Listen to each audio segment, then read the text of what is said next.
Qu'ils soient psychologues, travailleurs sociaux, médecins, infirmières ou physiothérapeutes, les praticiens de la santé sont appelés plus que jamais à collaborer entre eux pour offrir les meilleures voies de traitement à leurs patients.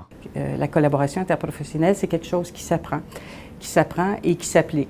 Une équipe de l'Université de Sherbrooke a créé une trousse d'outils pour amener les intervenants de différentes disciplines à mieux collaborer lorsqu'ils dispensent des soins. Des centaines d'élèves de l'École de sciences infirmières ou de l'École de réadaptation, notamment, utilisent cette trousse qui comprend une vidéo. Bon, Monsieur Duplanty, j'ai fait une visite à domicile la semaine dernière et j'ai relevé plusieurs problèmes. Les cliniciens doivent déterminer le meilleur traitement à offrir à un homme en perte d'autonomie. Or, comme c'est souvent le cas sur le terrain, deux options sont possibles et les opinions divergent, comme le montre cet échange entre la fille du patient, le travailleur social et l'infirmière. Non, si je comprends bien, là, vous voulez le garder à la maison? On n'a pas encore pris de décision. Certains croient qu'il serait plus facile de l'héberger, d'autres le contraire.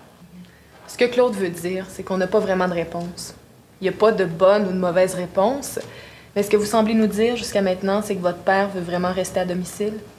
Les scénaristes ont illustré la situation à travers une série de contre-exemples afin d'amener certaines prises de conscience chez les étudiants et les cliniciens. On avait vu tout de même plusieurs DVD qui démontraient la perfection dans une rencontre, ce qui n'est jamais le cas, parce que tous les intervenants sont toujours dérangés par un téléphone, par quelqu'un qui a besoin de voir. En fait, on doit composer avec ça. Avec la vidéo, de la documentation écrite et une carte conceptuelle complètent les outils pour susciter une meilleure intervention.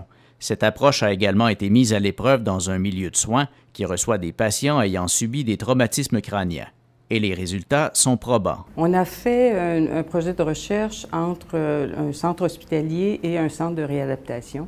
Et on a mis les différents intervenants, les différents cliniciens ensemble pour partager les différents outils d'évaluation qu'ils avaient. Et une fois qu'ils ont identifié une façon unique de travailler, on a vu qu'on a pu économiser 10 jours d'hospitalisation, c'est-à-dire que les intervenants du centre hospitalier savaient ce que les gens du centre de réadaptation avaient besoin.